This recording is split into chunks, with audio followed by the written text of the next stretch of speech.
Hello friends, so this is the next lecture in classical mechanics. We will be starting a new topic today, central forces or central force motion. So let us try to understand what we mean by this particular term, central force. Today we will be having a basic introduction to the problem and try to select a suitable set of coordinates so that we can work with this system in the Lagrangian framework, and we will end up towards the end with a slightly different approach of integrating the basic equations of motion. This is one module where we are going to take our problem to its conclusion, such as we had done for the problems in small oscillations as well. This is another place where we will try to obtain a formal methodology for getting solutions for any general problem in central force motion. So let us have a look. Let us start. Basically, we will talk about central force motion.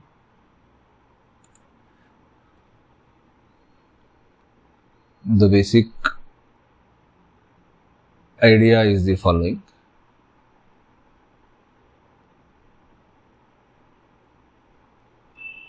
that the force acting on a given particle is always directed towards a particular point, which is called a force center.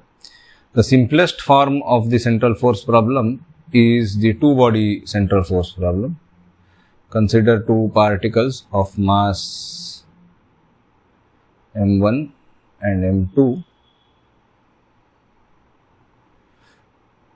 Then basically, if the force acting on m1 due to m2 or the force acting on m2 due to m1 acts along the line joining the two particles, then basically this particular problem is called a problem of central force motion between these two particles. This is our basic definition.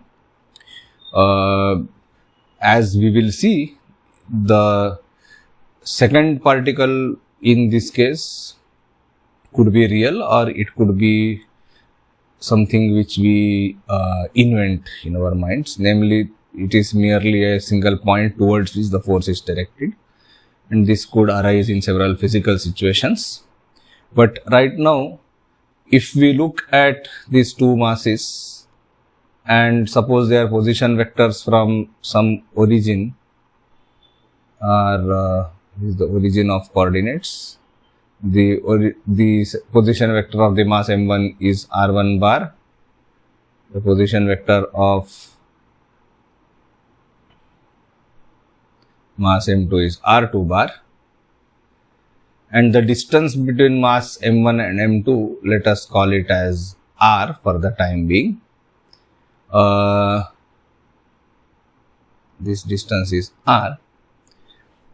Then basically, when you say that this is a central force problem, what you mean is that the Lagrangian, which will be using the prescription T minus V, kinetic energy minus potential energy, can always be given in the following format: kinetic energy of the first particle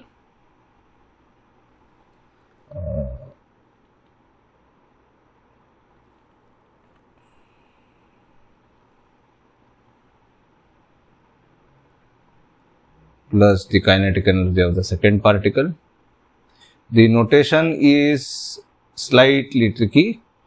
Square of a vector means dot product of a vector with itself. The vector in question is the rate of change of the position vector, which is the velocity vector for the particles. And the potential energy term will depend on the distance between the two particles. And this is the crucial point. The reason we call this problem a central force problem is because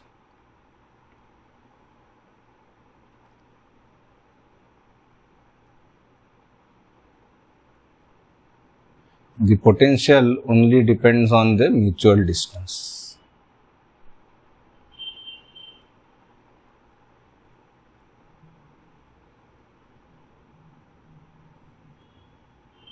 It doesn't depend on any other dynamical variable. Obviously, it could depend on the masses, etc.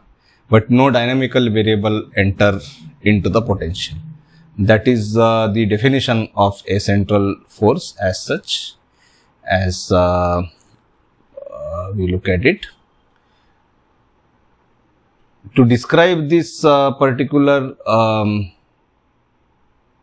system in a better manner, one often defines the distance between them as a vector quantity r bar, where by definition, if you look at the figure and the directions of the arrows, it is clear that r bar is r2 bar minus r1 bar. You can also call the relative vector r bar as r21 if you are confused whether it should be r2 bar minus r1 bar or vice versa. In the diagram which we have drawn, it is clear that r1 bar plus r bar, the vector sum is equal to r2 bar, and hence r bar will be r2 bar minus r1 bar. However, you can always point the vector from M2 towards M1 and define it as r1 bar minus r2 bar. It doesn't affect the dynamics of the system. It doesn't affect the physics. You will get the result in terms of the defined vector. This is often called the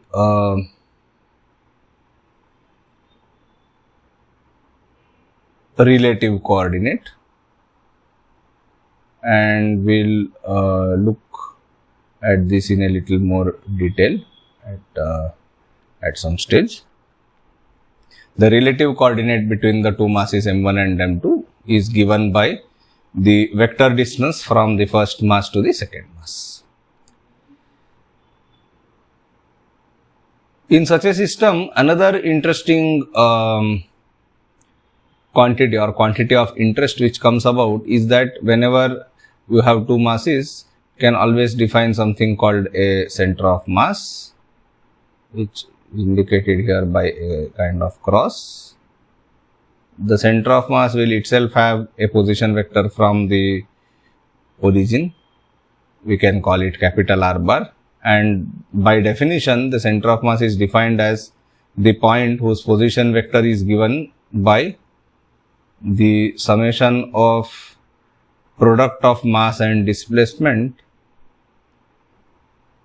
or mass and position vector normalized to the sum of all the masses. So, it is defined as m1 r1 bar plus m2 r2 bar upon m1 plus m2 for a two body system. For a many body system, it will be summation mi ri bar divided by summation mi, as simple as that. This is the standard definition, like 12th standard probably or 11th standard definition of center of mass of a given system, defined in a vectorial manner. What we are going to attempt at the outset, this is again a little heuristic, but not so much so, because basically the trouble which we have with the central potential, if you look at this particular potential in terms of R1 bar and R2 bar, this is actually written as V, which is a function of modulus of R2 bar minus R1 bar. That would be the correct way of writing this in terms of the coordinates R1 bar and R2 bar. Since if R1 bar and R2 bar are our so-called generalized coordinates for this system, then basically the potential energy term should be written as V function of modulus R2 bar minus R1 bar.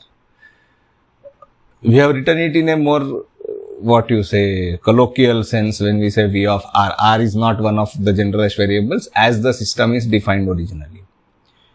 However, now what we will try to do is, since the potential energy term depends on the relative coordinate, we will try to choose the relative coordinate as one of the generalized coordinates and the center of mass coordinate as the second generalized coordinate. So, basically our aim or our objective is to take the Lagrangian, which is a function of the Ri bars and the Ri bar dots, and transform it into a Lagrangian which is a function of r bar dot, small r bar and small r bar dot. Basically, this is our idea here, that is, choose the relative coordinate which the modulus of this is the quantity appearing in the potential energy, and the center of mass coordinate as my new generalized coordinates.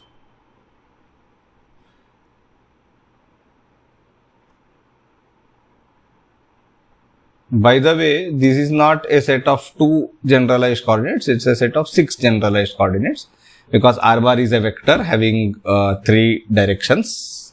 It will have basically x, y and z as its components, and capital R bar will have capital X, capital Y, capital Z as its components along the 3 different Cartesian axes. So, R bar and capital R bar is actually a set of 6 different quantities. All of them are Cartesian coordinates. Similarly, R1 bar and R2 bar from the origin are basically having x1, x2, x3 and x1, y1, z1 and x2, y2, z2 as their components. So, we are basically trying to get 6 new generalized coordinates. We are writing them in vector form, so we see only 2 symbols, but actually there are 6 quantities contained in that. This is something implied. As usual, our approach would be, if I want these 2 guys as my new generalized coordinates, then I should be able to express R1 bar and R2 bar in terms of these 2. And then I will write R1 bar dot and R2 bar dot in terms of these 2, and then substitute everything into the Lagrangian to obtain the new Lagrangian. This is our very, very standard approach which we have been following. In order to obtain the coordinates R1 bar and R2 bar in terms of capital R bar and small r bar, we will take use of these 2 equations which we have. These 2 are simultaneous equations. Label them as equation A and equation B. Then basically you can start with equation B plus, let us say, m1 times equation A. Or to be more precise, let us put it this way: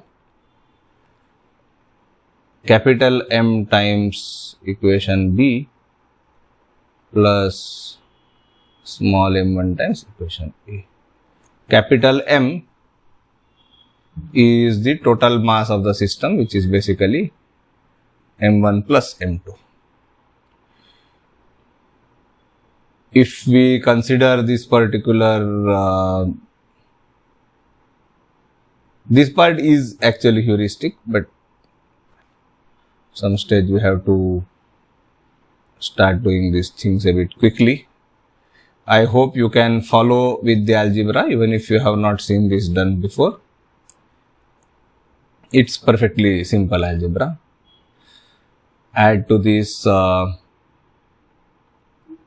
m1 small r bar is equal to minus m1 r1 bar plus m1 r2 bar. You will find that one term m1 r1 bar simply cancels. That was the point of this exercise, and you end up with only R2 bar as the part of the solution. Basically, you get capital M times R bar plus M1 times small r bar will be equal to M1 plus M2 times R2 bar, which in turn means that M1 plus M2 you can identify it as capital M, and therefore you will end up with R2 bar is equal to capital R bar plus small m1 by capital M into small r bar. This will be one expression which you were looking for, because then we will take time derivative of this, square it and substitute it in one of the kinetic energy terms. This is basically half the goal already achieved here. The second of the simultaneous equations can be solved, or the simultaneous equation can be solved for the second quantity, namely R1 bar, by taking the same combination but in a multiplying the second equation by M2 instead of M1 and subtracting instead of adding. You will find that you get the following result. Naturally, the whole aim of the exercise is to eliminate R2 bar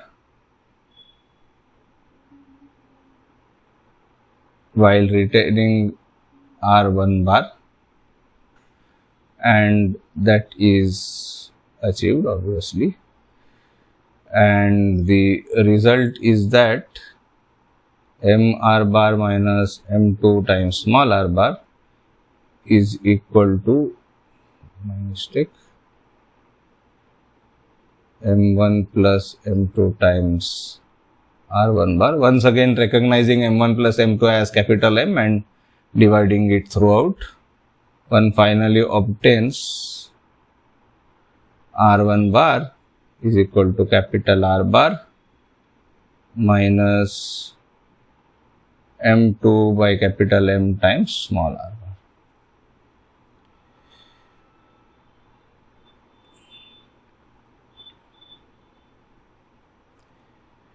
The rest is mere algebra.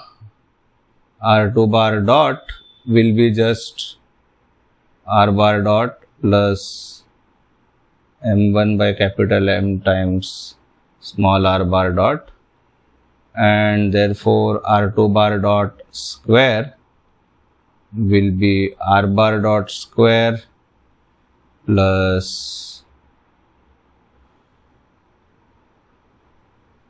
M1 square by capital M square small r bar dot square plus twice M1 by M times capital R bar dot product with small r bar dot. When you are expanding the whole square of a vector sum, you will get a dot product term in the middle. Let us draw a thin line here to bifurcate the two parts. Along the same lines, you will end up with R1 bar dot being equal to capital R bar dot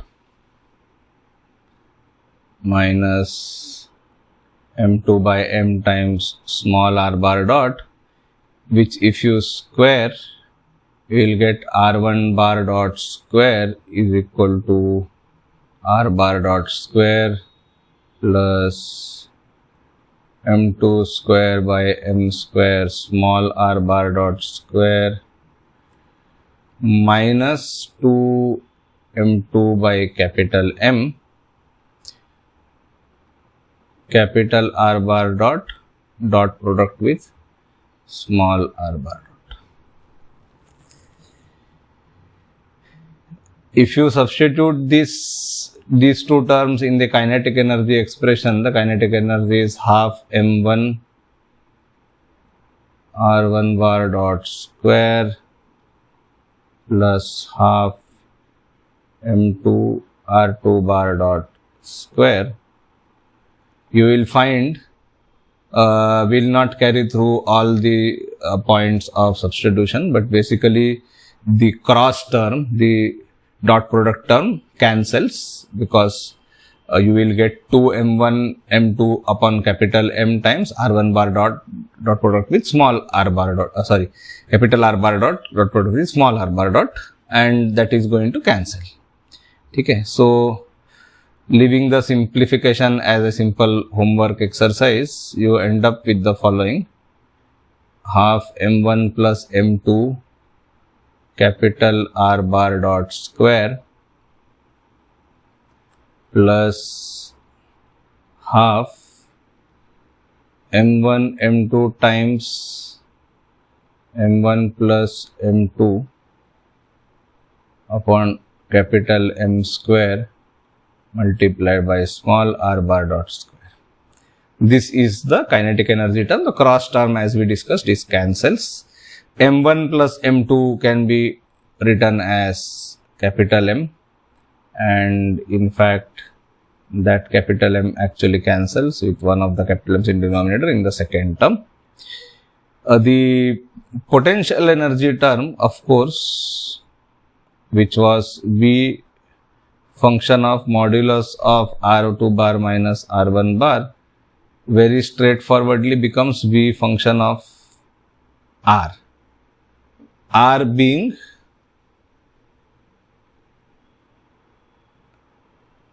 the magnitude of the position vector from m1 bar to m2 bar. Only the magnitude, depends only on the magnitude.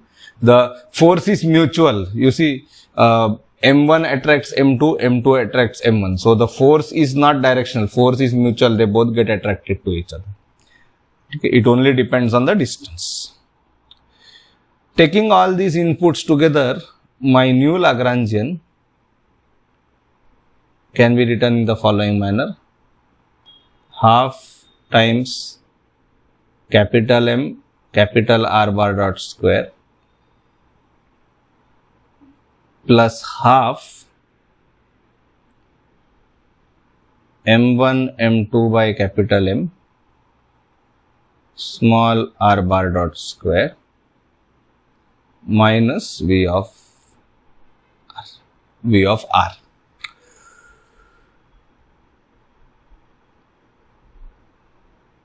One can easily see that this Lagrangian actually consists of two parts.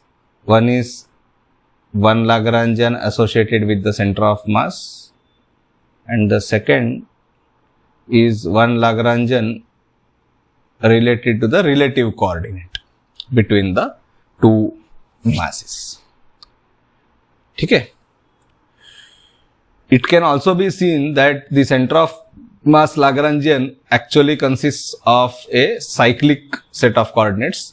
The three components of capital R bar are cyclic because the potential energy term doesn't contain, and nowhere in the entire Lagrangian is capital R bar present, only R bar dot is present, and hence one can make the comment that R bar is a cyclic coordinate, which in turn implies that capital P bar, the momentum associated with the center of mass, which if you examine this, it just turns out to be capital M times R bar dot. This is a conserved quantity.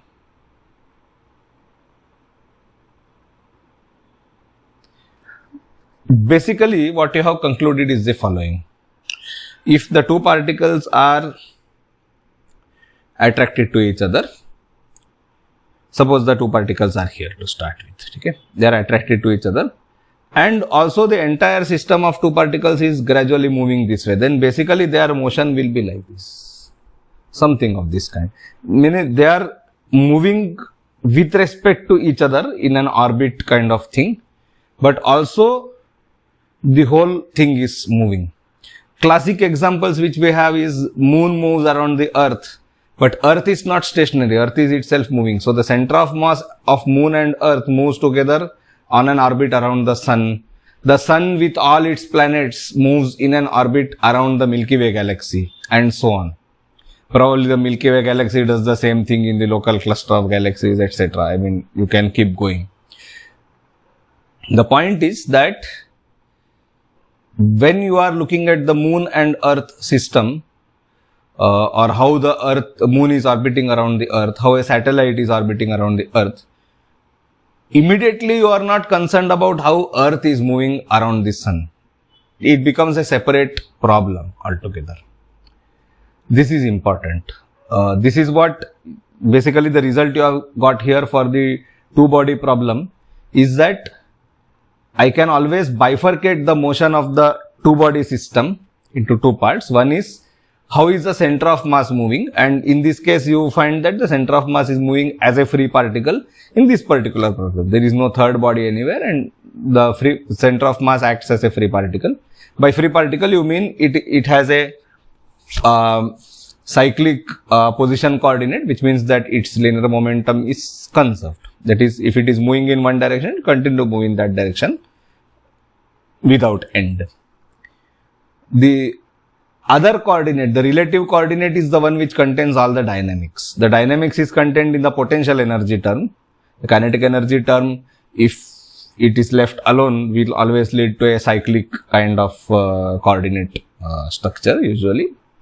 The potential energy term is something which is containing the dynamics of the system, and the dynamics of a two-body central force-based system is how the particles move with respect to each other. That is something which you want to know. How they are moving as a whole is not so much of an interesting problem, because that is a separate problem. If I look at a two-body system from very, very far away, I will see only a point mass. Okay? And at that point of time, I will be interested in how that point mass is moving. But once I am close enough to see that there are actually two separate bodies, I am more interested in how they affect each other. Not the part of their motion which involves both of them moving together, but rather I am interested in, if I go and sit on the center of mass, then how are they going to move? If I go and sit on the center of mass, R bar is 0, capital R bar is 0, capital R bar dot is 0, and I am left with the relative Lagrangian, which is the real thing which contains the dynamical information about the system. Okay? So basically, if you look at this particular problem, you find that the Lagrangian factorizes cleanly into two different parts. One of them is a trivial Lagrangian which describes the motion of the center of mass. If it is a pure two-body system with no other interactions, then basically the center of mass acts as a free particle, and the dynamics of interest, that is how the particles move with how they are attracted to each other or how they are repelling each other, is entirely contained in the relative part of the Lagrangian. So we will focus on that particular part and try to see how to interpret that and how to use that to our advantage. Okay. Right now, if you wish, there was some algebra done. It's trivial, no doubt. A couple of steps were probably skipped. You can try to go through that and make sure that you are convinced about it. Okay. And then we will move forward and have a look at how to interpret the equation, or basically the Lagrangian, for the relative coordinate.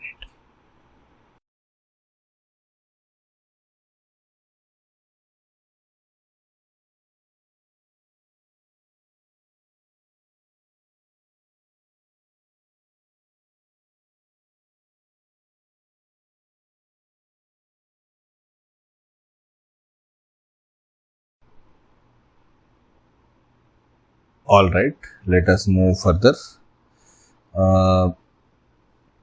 As we just saw that the Lagrangian for the central force problem can be written in two parts. One is the center of mass part of the Lagrangian, which depends only on the center of mass coordinate. In fact, it depends only on the center of mass velocity, and the coordinate is actually cyclic. And the second part, which we will write in the following manner, which is called the so-called Lagrangian in terms of the relative coordinates. The relative coordinate being R bar, which is the vector from m2 to m1. If you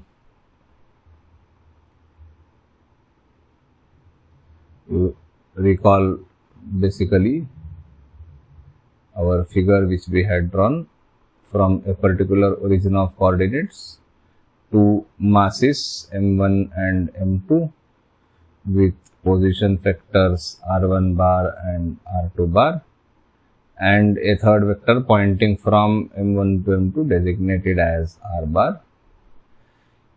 If there is a center of mass, or if a particular point is the center of mass of m1 and m2, and if the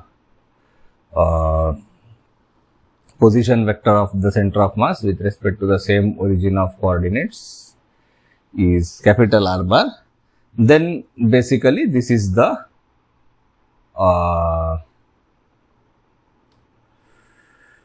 Lagrangian of the system. We have not defined the quantity mu which we have written down. So, mu is basically m1 m2 upon capital M. Capital M can also be written as m1 m2 upon m1 plus m2. This quantity is called the let me write it here.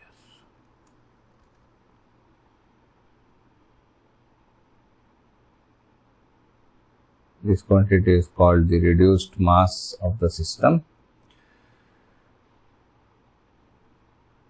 Another way of writing the same thing, mathematically equivalent way, is to write 1 by mu is 1 by m1 plus 1 by m2. This resembles, if you recollect, your formula for parallel combination of resistors, but there is no connection, just similarity in mathematical form, that's all. However, one can easily see that mu would therefore be less than both m1 and m2 because of this relation.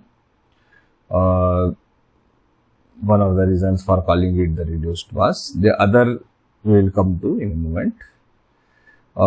Just to attach some kind of significance to mu, we can consider two extreme cases. One is if the mass m1 is much larger than the mass m2.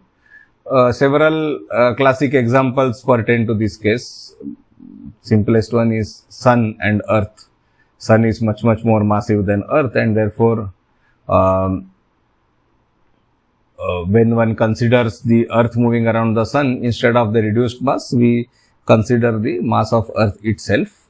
Reason is that in this case, one can easily see that the total mass of the system would essentially be the heavier mass, and the reduced mass would essentially be the lighter mass.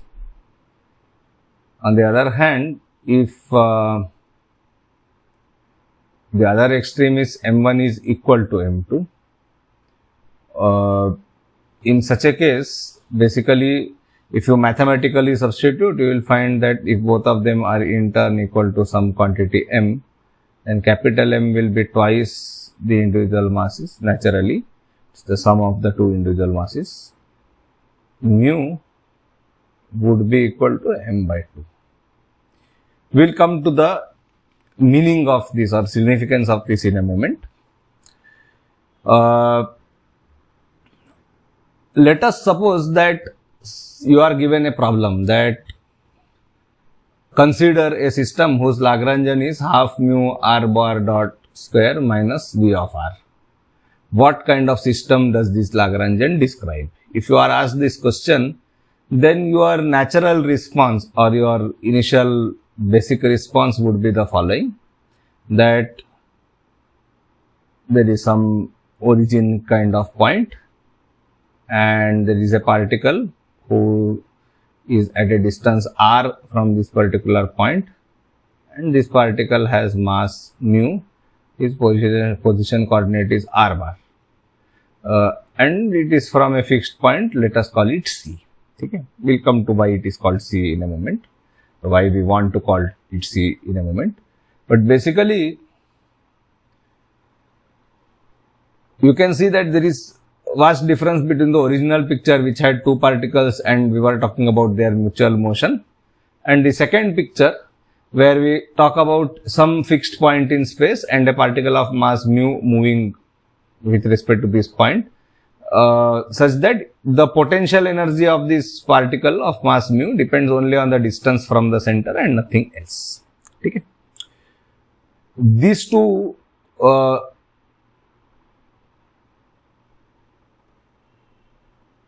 physically different pictures are essentially equivalent as far as the Lagrangian describing them is concerned.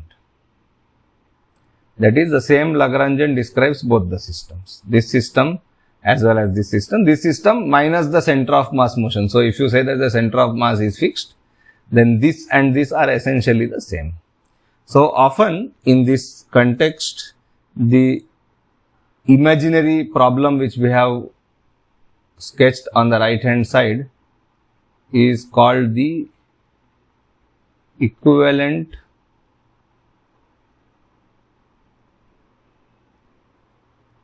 one body problem related to the two body central force problem. So, the two body central force problem is not a two body problem in the true sense, because we have eliminated the coordinates of the center of mass.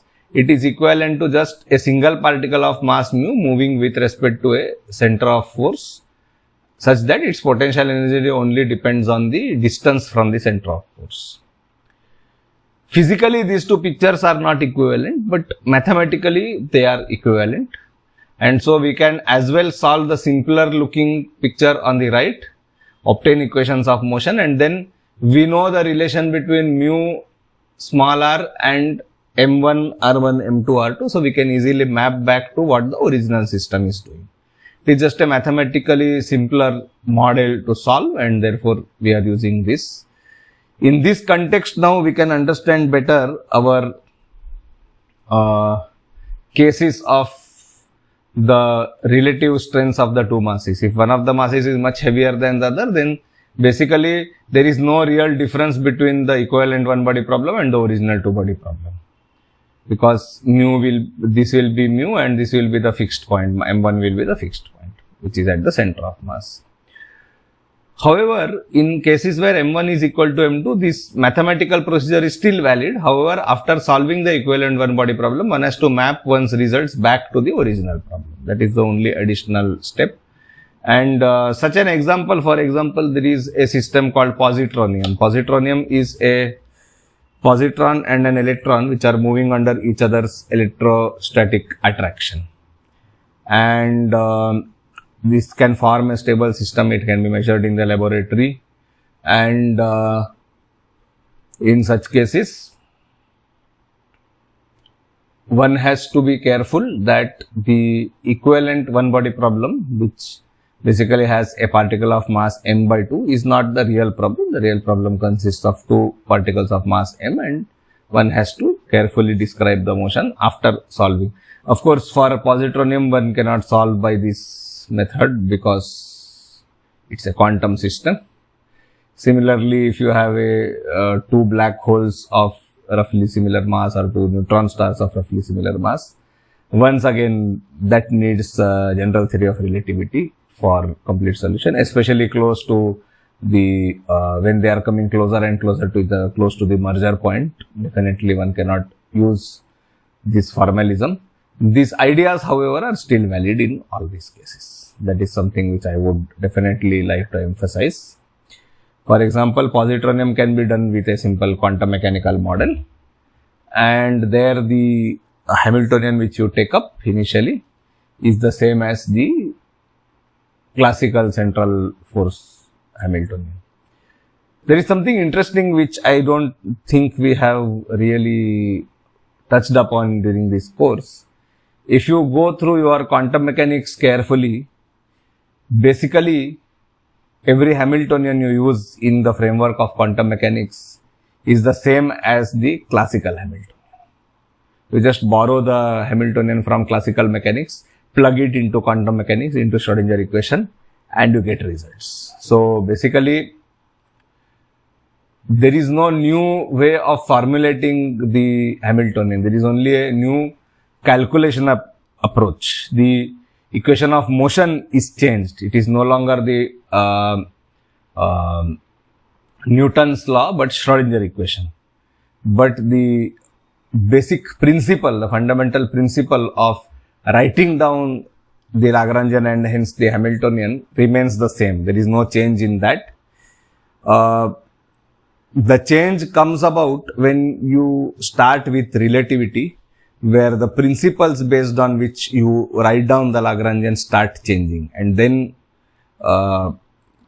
things between classical and quantum physics actually start truly diverging. You have a very fresh approach when you look at quantum physics.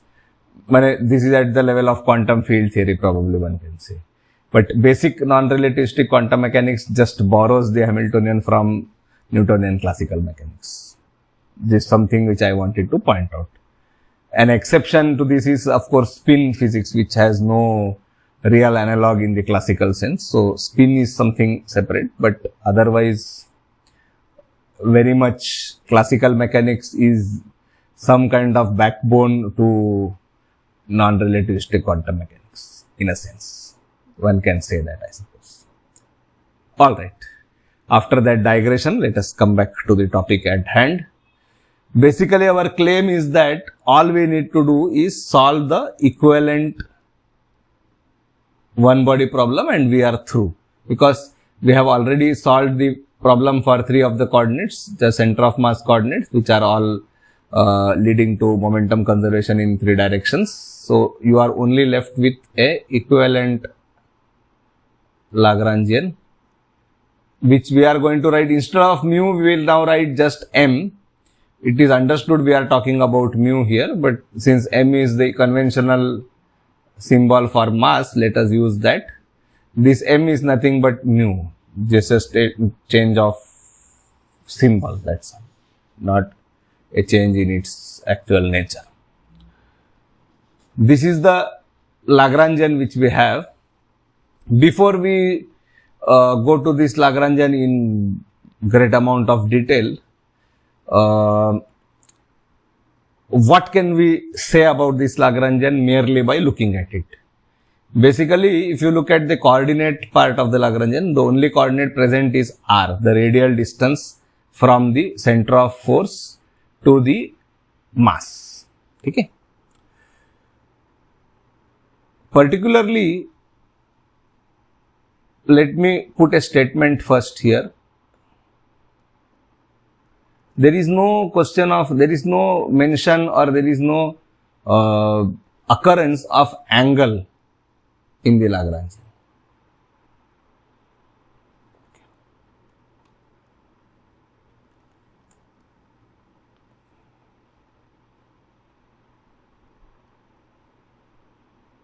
What do we mean there is no occurrence of angle? See, the potential energy, the kinetic energy doesn't contain the coordinates, it only contains the velocity. The potential energy, which is the term which contains coordinate, only contains the distance from the center. So basically, if this is the center of the force and this is the mass which I am considering, then its potential energy is the same whether that mass is here or here or here, all at the same distance but in different directions. So direction doesn't seem to have any role to play in this particular system, because the part of the Lagrangian which depends on coordinate only depends on the distance coordinate and not on which direction you are measuring. So basically, for example, if you write down the Lagrangian explicitly in terms of spherical polar coordinates, r, theta, phi, the r coordinate is occurring in the Lagrangian, theta and phi are absent. And the reason for their absence is basically, if the particle is being attracted towards the center, it will be attracted irrespective of where the particle is, which direction. The attraction will only depend on what is the distance and not in which direction you are measuring this distance. Okay. I mean, in colloquial terms, basically, if in a Hindi film the heroine likes the hero, then It doesn't matter whether she is entering from the right of the screen or left of the screen. The scene is going to play out in the same way. Direction doesn't matter. Only distance, actual distance matters. Okay? And since angle is absent in the Lagrangian, this leads us to, or this attracts us towards the conclusion that angular momentum should be conserved.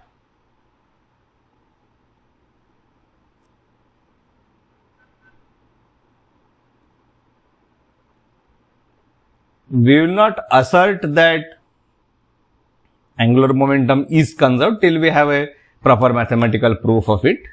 But definitely by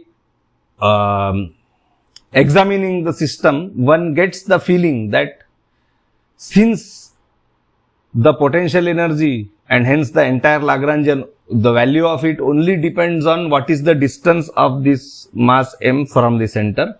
It doesn't depend on which direction I am measuring this. Take a classic example. In order to find out the orbital period of the earth around the sun, whatever I choose as my axis in space, suppose I choose the z-axis pointing from earth to sun, or sun to earth, or I take z-axis pointing along the axis of rotation of the earth, or I take z-axis pointing around axis of rotation of the sun. This is a matter of choice of axis. It doesn't affect the dynamics of the system. But tomorrow if I take earth and put it on Mars's orbit, then lot of things will change in the solar system. Okay. So distance from the sun is something important. Direction is not so important. I mean, this is a kind of common sense argument. All these arguments are in aid of trying to establish at a conceptual level that since only distance part is entering into the physical picture through the Lagrangian, angle is absent and hence angular momentum must be conserved. This is a conjectural argument based on kind of gut feeling that theta nahi hai, maybe angular momentum is conserved. Okay.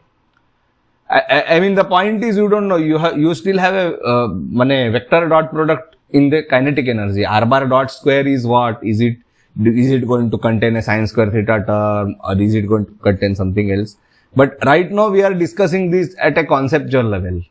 We are not going into the mathematics of it. We are saying that since the mutual attraction between these two particles or the attraction of the mass mu to the center is only dependent on how far away it is and not which direction it is far away. When 5 centimeters in this direction, this, all of them are equivalent as far as the attractive force from the center is concerned.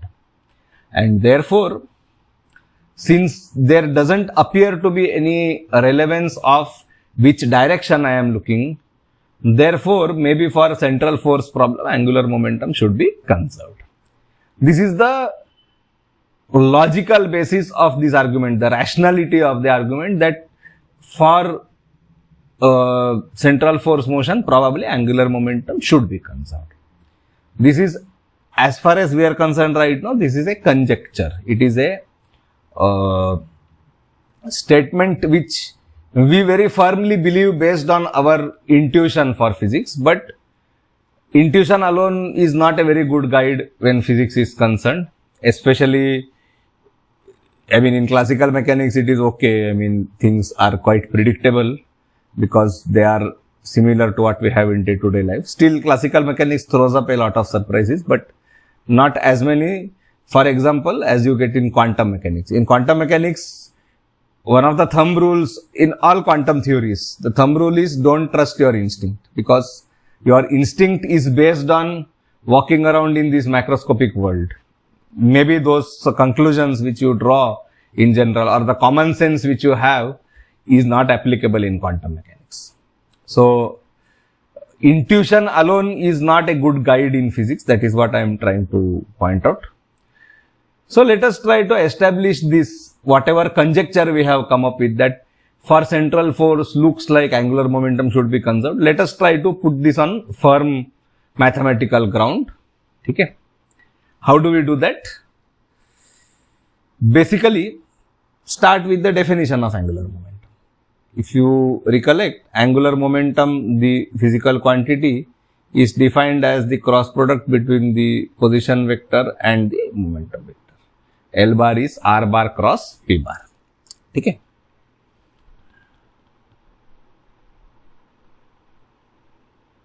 What do you want to show? You want to show that the rate of change of L bar is 0. So what will be L bar dot? Let me write. Okay, doesn't matter. Let me write. Take one more line to write that. L bar dot, since it is a product of two quantities, you will have to use a UV rule type differentiation, and you end up with L bar dot is r bar dot cross p bar plus r bar cross p bar dot. You differentiate r bar first and then another term in which you differentiate p bar.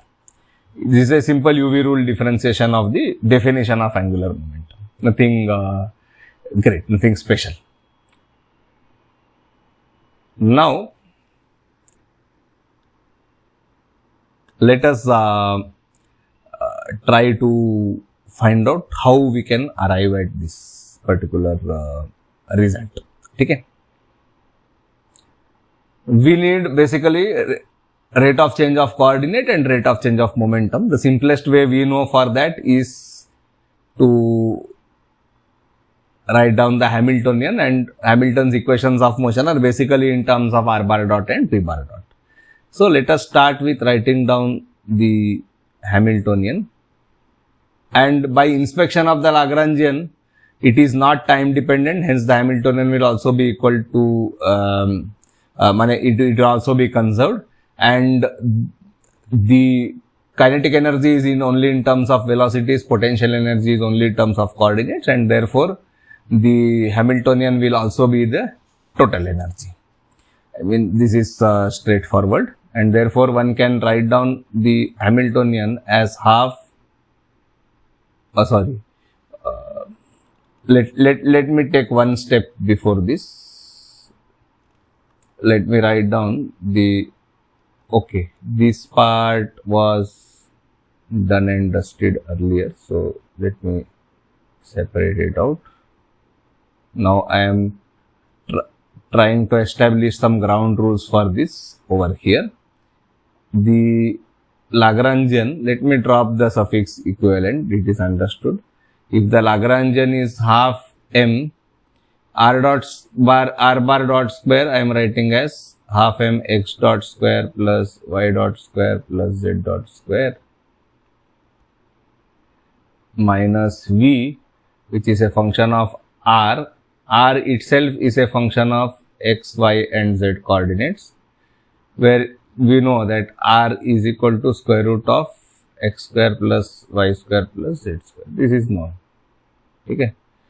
The Hamiltonian in this case, without doing too much of calculation, will turn out to be px square plus py square plus pz square by 2m minus plus v function of r. R is itself a function of x, y and z. This is understood. Okay. This is the Hamiltonian, and immediately one can write down what will be, let us say x dot will be plus dabba h by dabba px, which turns out to be px by m. Similarly, y dot will be py by m, z dot will be pz by m, and hence one can basically write r bar dot, the vector quantity, will be px x hat plus py y hat plus pz z hat by m, which is basically p bar by m. So r bar dot is p bar by m, which is, I mean, quite expected. This is what you expect normally from the coordinate part of Hamilton's equations. The momentum part, let us try to do that. Px dot is minus dabba h by dabba x but the x part is contained only in the potential energy term. So this will be nothing but minus, let us write it this way, minus dabba v by dabba r into dabba r by dabba x. What is dabba r by dabba x? If you look at the definition of r is square root of x square plus y square plus z square. One can easily see that this will be 2x upon twice square root of x square plus y square plus z square. The 2 will cancel and this is nothing but x by r. Similarly, py dot will be dv by dr into y by r. Pz dot will be minus dv by dr into z by r. And therefore, px x hat plus py I hat plus pz z hat will give you minus dabba v by dabba r common, 1 by r common, x hat plus y hat plus z hat. And this will be nothing but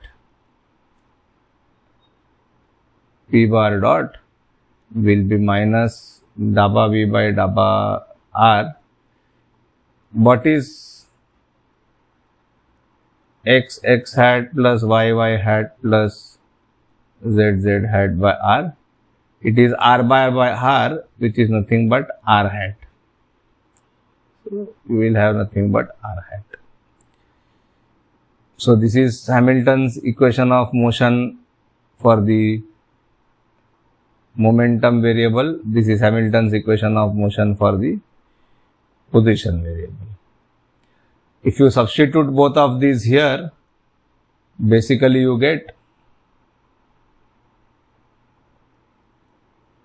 r bar dot is p bar by m cross p bar plus r bar cross minus dabba v by dabba r hat.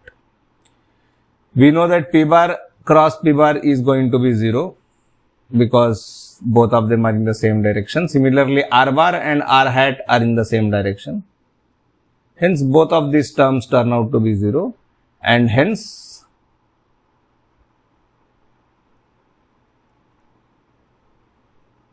we conclude that the angular momentum is conserved. Basically, earlier we had a conjecture, we had a feeling that it would be conserved and it turns out to be true, that indeed angular momentum will be conserved for a central force kind of problem. Okay. So this leads us to a very nice place. Basically, we are saying that in the central force motion already we have thrown out 3 coordinates because they belong to the center of mass. Now out of the remaining 3 coordinates, now we find that angular momentum is conserved. Angular momentum conservation actually helps you tremendously, and how exactly that is we shall see in a short while. But right now we can take a brief pause here and you can just review whichever of these things is not immediately clear to you, and then we can move forward. You can keep your doubts listed out so that at the end of the class we will be able to take them up in detail. We will continue after a brief pause.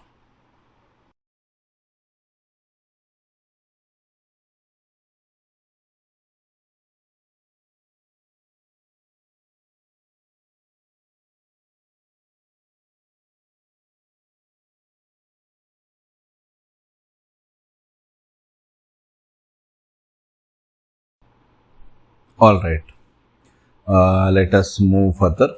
So basically, what does this conservation of angular momentum do for us? How does it help?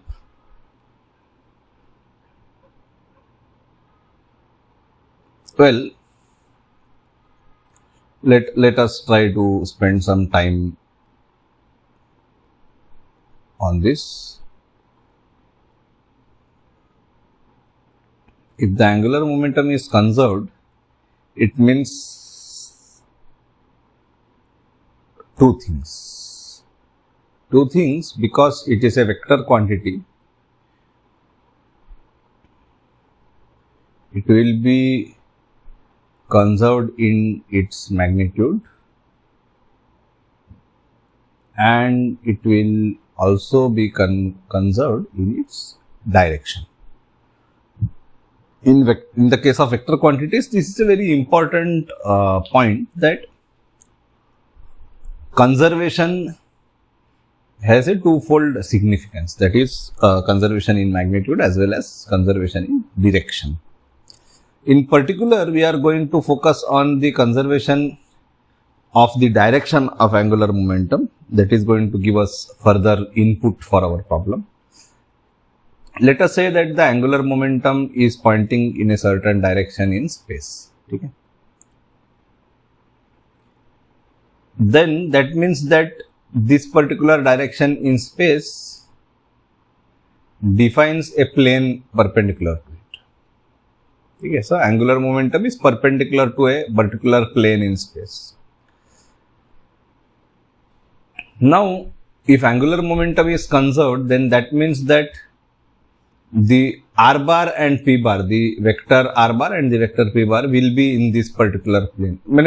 Even if it is not conserved, angular momentum by definition, this came out a bit differently than intended. Any two arbitrary directions of r bar and p bar is what I meant. Yes, this is okay. So,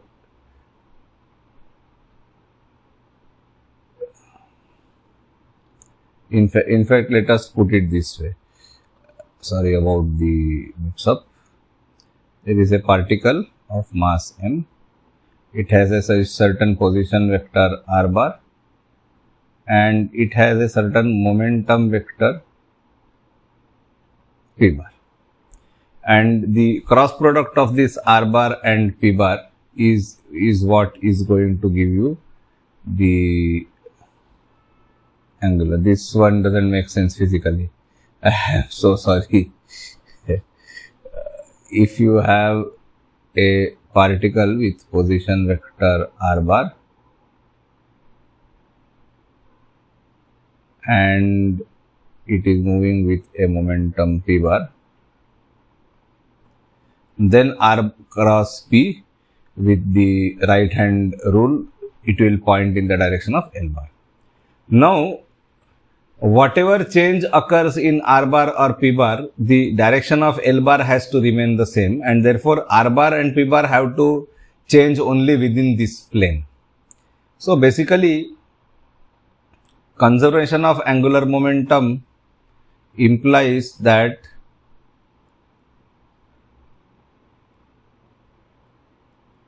the motion of the particle involved is confined to a single plane. So, we had a three-dimensional problem. We had 3 coordinates related to center of mass and 3 coordinates related to the relative motion. But out of those 3, actually only 2 of them are involved, because the third is not possible, because angular momentum is conserved in magnitude and direction, and therefore r bar and p bar, both of them are confined to change within a given plane, and hence the final Lagrangian basically looks like this.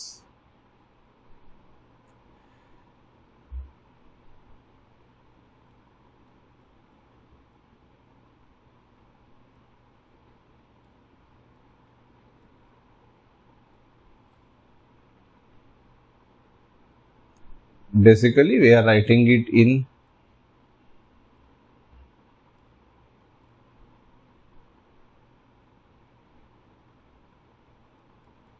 plane polar coordinates, where within the plane of motion, if this is the origin and if this direction is the x axis and this direction is the y-axis. Then if this is a particle, then the radial distance is measured as r and its angular displacement from the x-axis is measured as theta. Basically, because angular momentum is conserved, angular momentum is perpendicular to the plane of motion, because r cross p will give you L. So, r and p form a particular plane and their cross product gives you L in a particular direction. This direction could be anything. That is what was our original thing. That I don't care what is the original direction, but once that direction is fixed, angular momentum is always going to point in this direction, which means that r and p both have to be remaining in this plane. The moment, suppose these two fingers represent r and p, one of them tries to come out, immediately the cross product changes direction and the angular momentum, which was originally pointing like this, will be forced to point somewhere else, which is not possible. This is the key argument here, that angular momentum direction change is not possible. Once angular momentum is pointing in a particular direction, angular momentum conservation implies that angular momentum will always point in that particular direction. This is the basic principle behind what is called the gyroscope. Gyroscope is an instrument which is used, traditionally used on ships and aeroplanes. It is basically a direction indicator instead of a magnetic compass, which is unreliable, or it is reliable to a different extent in different geographical zones. The gyroscope is basically a flywheel which is set into very rapid rotational motion and then suspended freely. So, as long as the ship moves in different directions, the flywheel will continue to point in the same direction. So, you turn left, the flywheel still continues to point in your original direction of motion, and such gyroscopic compasses are, very, very widely used. There is no limit. It is very widely used phenomenon. Conservation of the direction of angular momentum I am talking about. So, angular momentum conservation, including specifically what we are using here, the conservation of the direction of angular motion, angular momentum, is a very, very key concept, and that key concept here is telling us that the motion of the particle has to be restricted to a given plane because of the conservation of direction of angular momentum, because both position and change in position, which is denoted by momentum in this case, both of them have to be in this plane only. Only then angular momentum will be along this axis perpendicular to the plane, and since angular momentum is conserved, this direction of angular momentum is always going to remain the same, which means that r and p are forced to live on this single plane. So, basically our Noether's theorem type argument, symmetry based argument, that such and such thing is not there in the Lagrangian and therefore such and such quantity must be conserved. This is now paying us very nice dividends, in the sense that we invested the time to understand those concepts, and now we have a very much simplified problem here. Instead of a complicated 6-dimensional problem involving two particles, we have a much simpler 2-dimensional problem involving a single particle, without throwing out any of the physics. All the physics is still there. We have just changed the coordinates in a clever way, such that the coordinates we are left with are only 2, and using those we can describe the entire dynamics of the 6-dimensional system, and a system with 6 degrees of freedom, which we started out with. This simplified version is completely and entirely equivalent to the original problem, but it is much more simple and much more tractable. This is the advantage of using the formalism in the way which we have been using it. Okay. If this is the Lagrangian, one can easily obtain equations of motion, which will be our obvious next step. The R equation one can obtain to start with, dabba L by dabba R dot will be equal to mr dot as expected.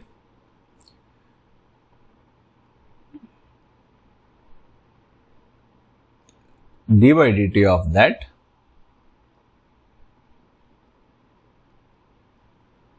will give you mr double dot obviously, and dabba L by dabba R will give you mr theta dot square minus dabba V by dabba R. So, the equation of motion is basically mr double dot is equal to minus dabba V by dabba R plus mr theta dot square.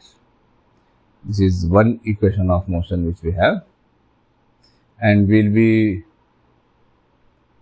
using this equation of motion in a variety of forms, not only in this module but even in the next module on scattering. We will be using solutions to this.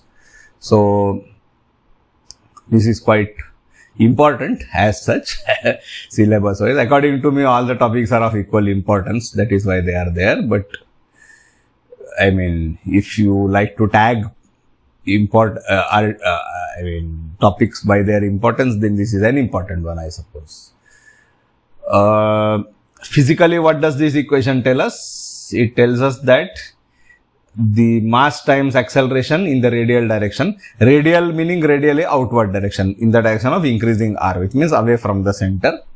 The force basically in the radial direction consists of the force derived from the potential, it is minus dv by dr or dabba V by dabba R.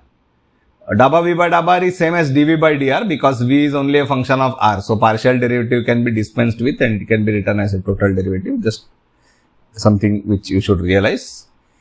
So, the force in the radial direction is basically the force derived from the potential plus an additional term. The additional term is what we usually call the centrifugal force. The force, it is having a positive sign. So, this is a force away from the center, which is due to the rotational motion. If there was no rotational motion, this force would be absent.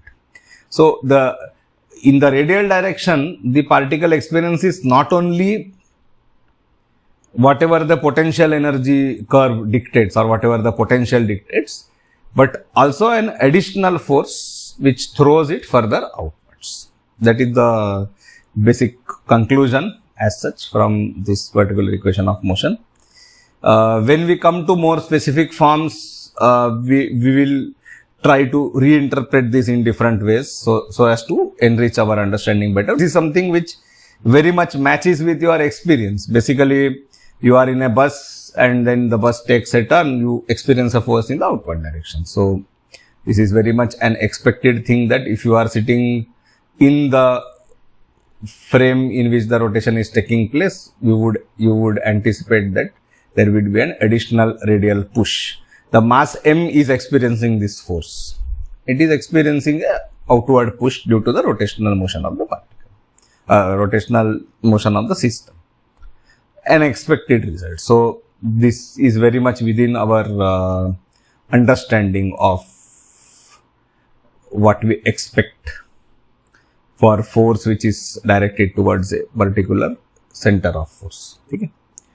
The other equation of motion, you will realize that the theta coordinate is actually absent, which was expected because we have already said angular momentum is conserved, and therefore, basically we just have the momentum in the theta direction, which is dabba L by dabba theta dot is m r square theta dot, and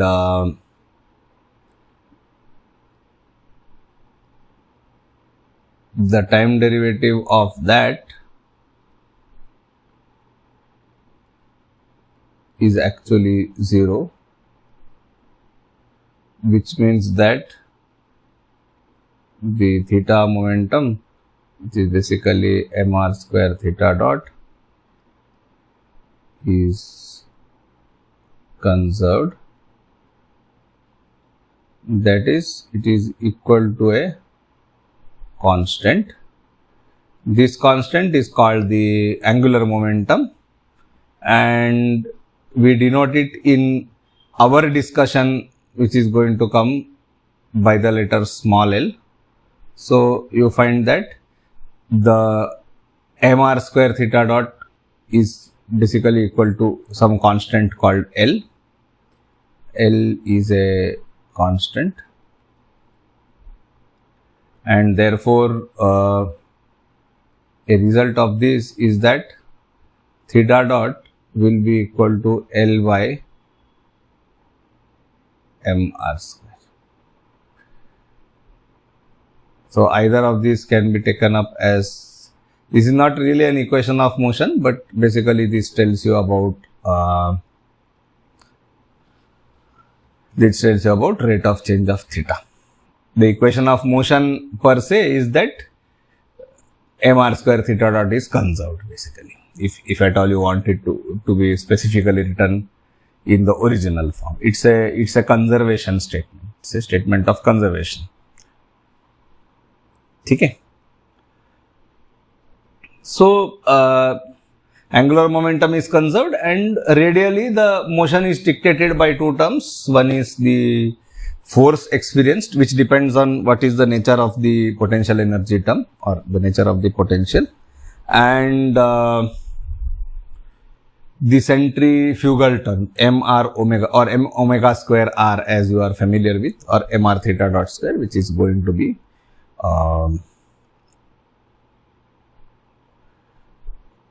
also present in the radial direction and radially outward direction because of the sign which is present. Okay.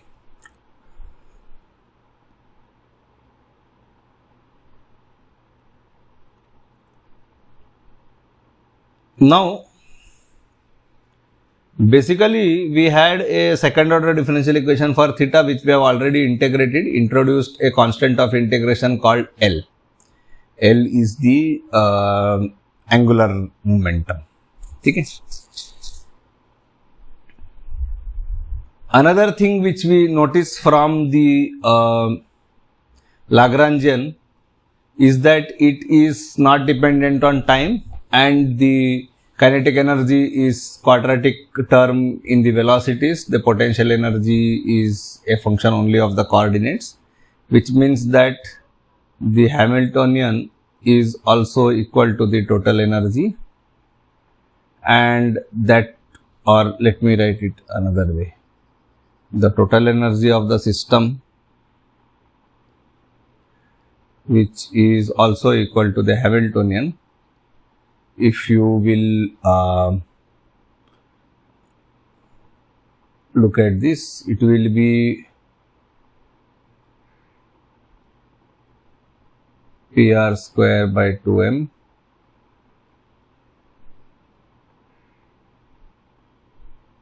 plus P theta square by 2m r square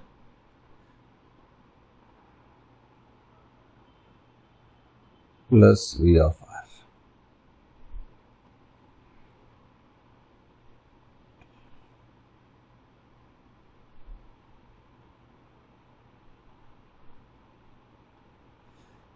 But since we are talking about total energy, we might as well write this in terms of the velocities, and in those terms basically it comes out like this. It turns out to be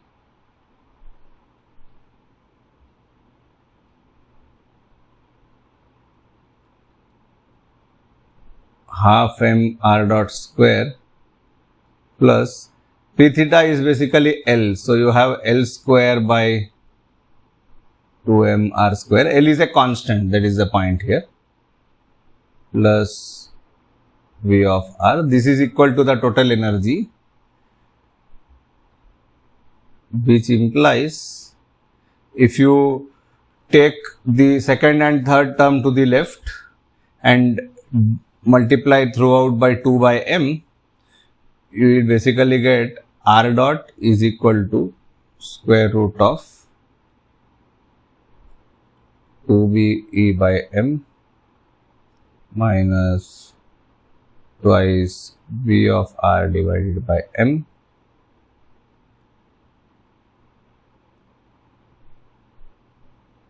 minus L square by m square r square, the whole thing under a square root.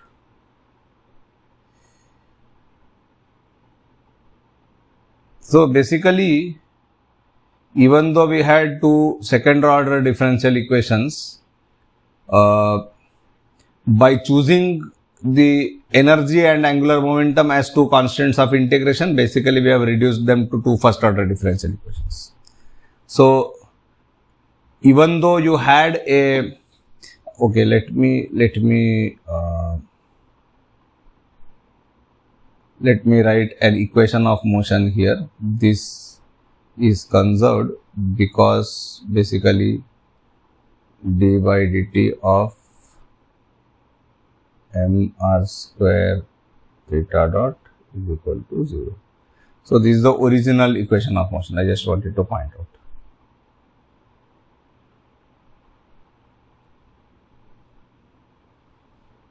These are the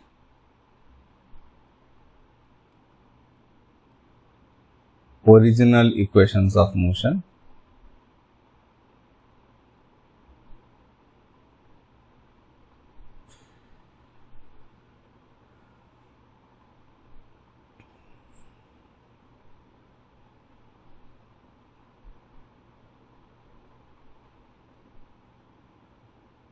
Both are second order differential equations in time, and basically these two are integrated versions of these equations of motion.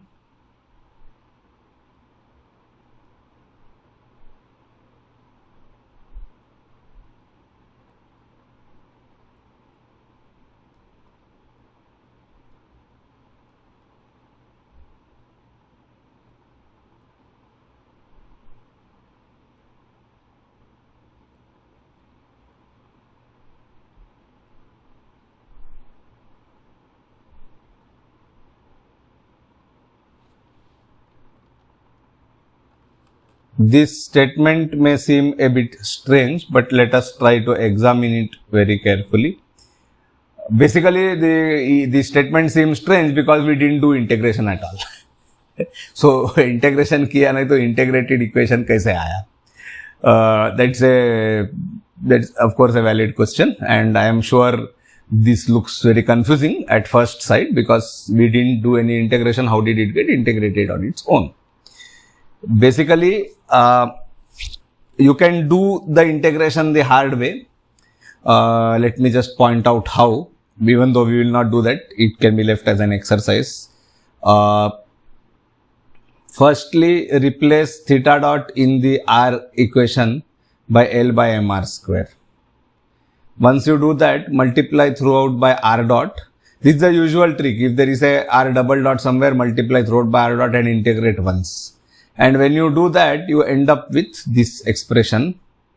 Not exactly this, you won't end up with E, you will have to identify it as a constant, but finally you get this expression. Okay? So, there are a couple of steps involved, but I am sure that you can do it. So, and it is done explicitly in Goldstein, so it's anyway covered. But basically, you had an equation for r double dot and another equation for theta double dot. But by realizing that angular momentum and energy are constants, you can see that you can get an expression for theta single dot and r single dot. That is why these are called integrated equations of motion. They have been integrated once. Theta double dot se theta dot aa gaya hai, r double dot se r dot aa gaya hai. Okay?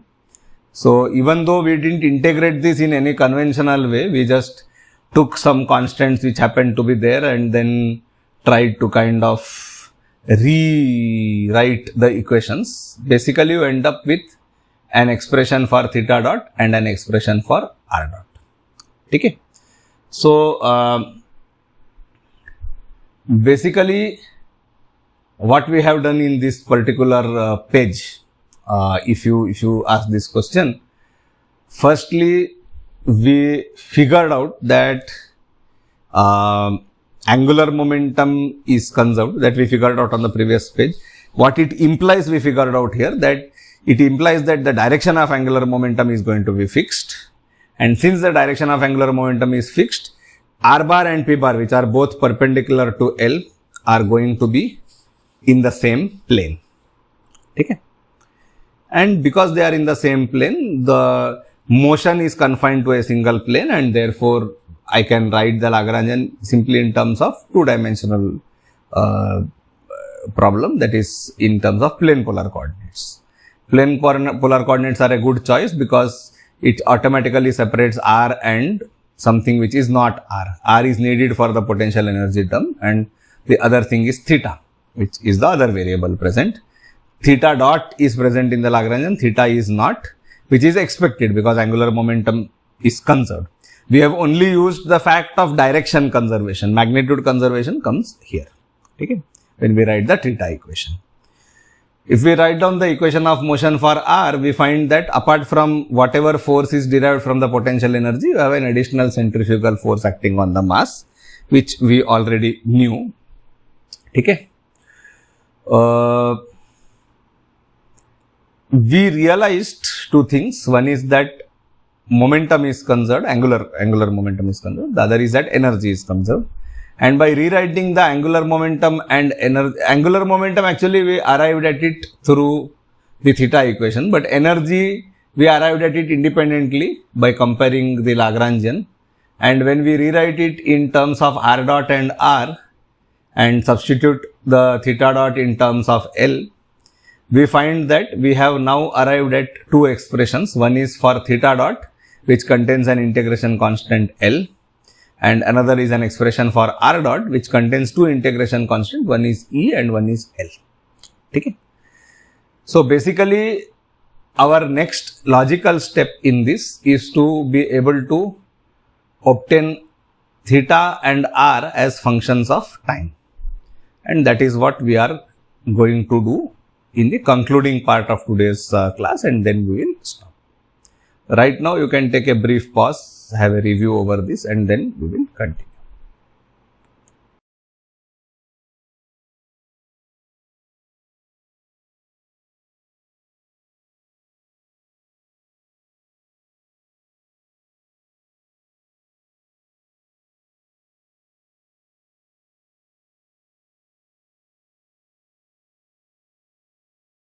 All right. I just realized that I think we are a bit hard pressed for time, so I don't think we will go forward with our idea of doing one more integration on both the equations. We will leave that for next time. However, I think we should summarize what we have done today. That is important. Basically, we started with the two-body central force problem.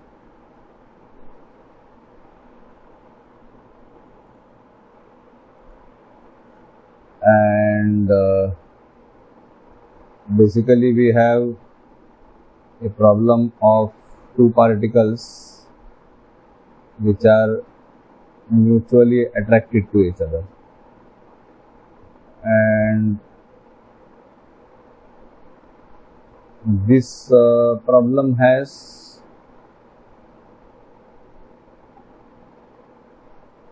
two masses and it has 6 degrees of freedom. This is obvious, nothing special about it.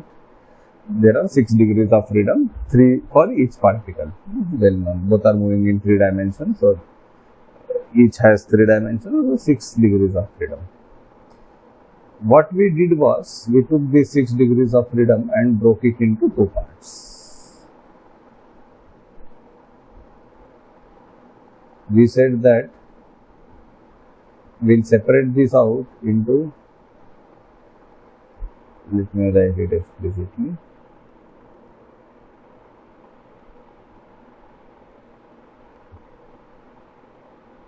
A center of mass of the 2 particles is moving as an independent body, and this carries away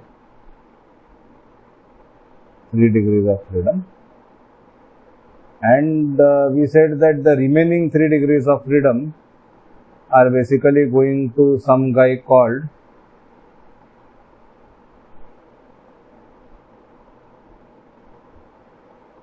reduced mass.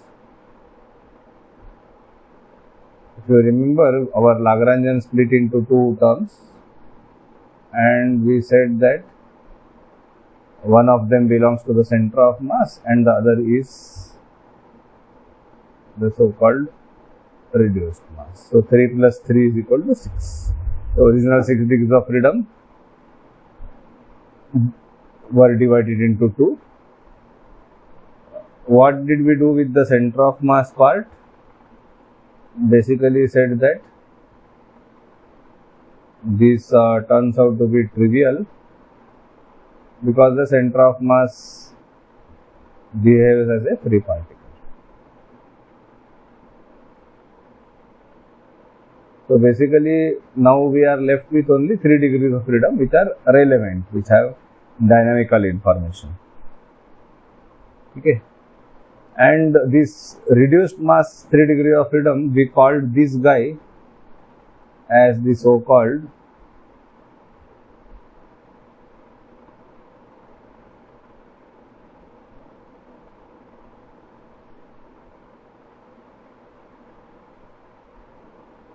the equivalent one body problem.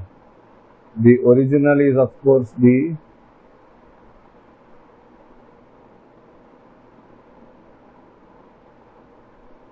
original two body central force problem.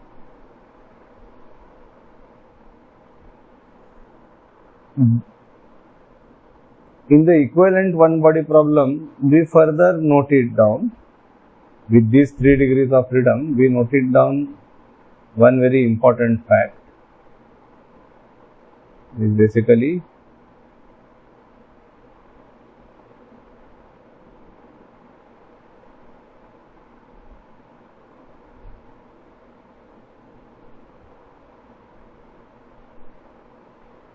that the angular momentum of this system is conserved.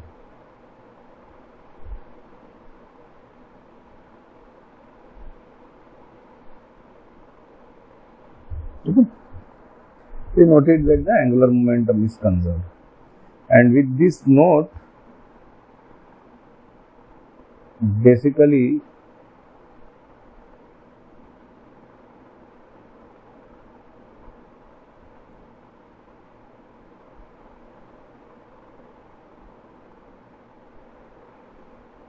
if we took into account the direction of L bar, then we reduce to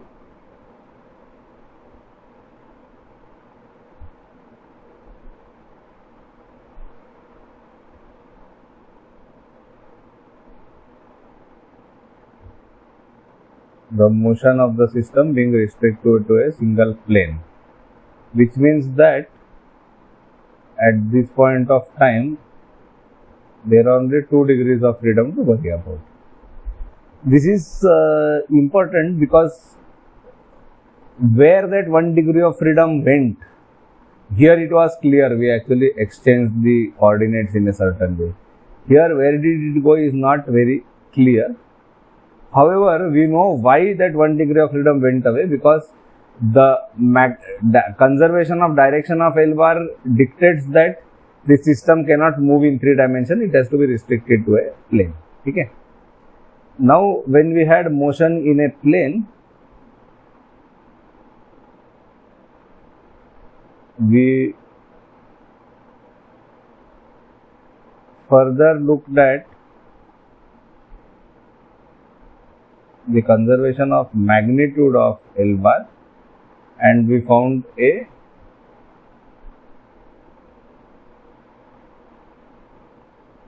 equation for theta.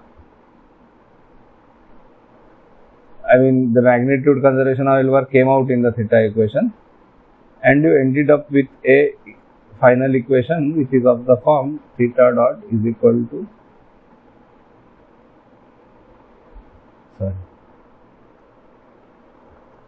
L by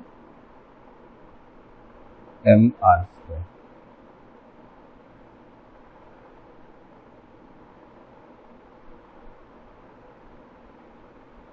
Okay. And independently, we looked into, let me put it the way we have done.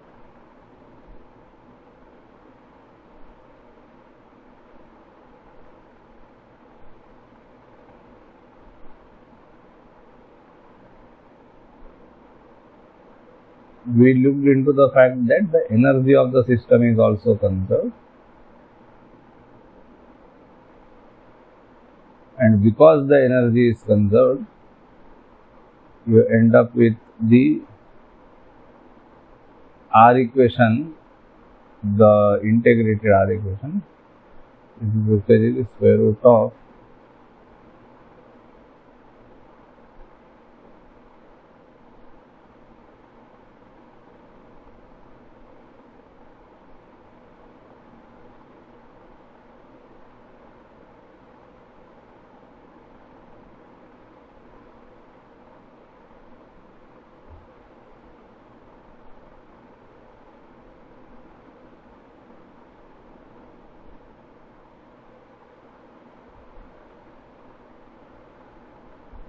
because of angular momentum and energy conservation, basically to obtain these two equations, you don't necessarily need to go through the Lagrange equations of motion. We have done it, and we have definitely used many properties of the Lagrangian and Hamiltonian of the system in making several of these conclusions, like angular momentum conservation, energy conservation. All of these had significant inputs from our whole original idea of how the Lagrangian should be, or how the Hamiltonian should be, or what are the properties which are visible from this. Okay. Nevertheless, it is very important to point out that these two equations you don't necessarily have to go through Lagrange equations of motion to obtain these two. They are nevertheless there, even without explicitly writing down Lagrange equations of motion. One can arrive at these two equations. Okay.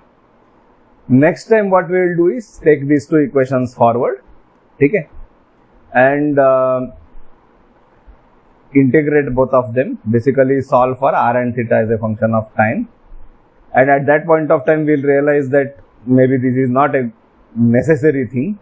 Rather, what you want is r as a function of theta, and that will take us into the world of orbit equations. So, we will be looking at all of these things as we go forward. We will try to wrap up this module in maybe another, at least 3 classes, I suppose, after this one. We will see. We will take it slow and steady. Okay. Thank you very much for your attention, and we will now join for a question answer session and try to round off whatever our discussion which we have had today. Thank you.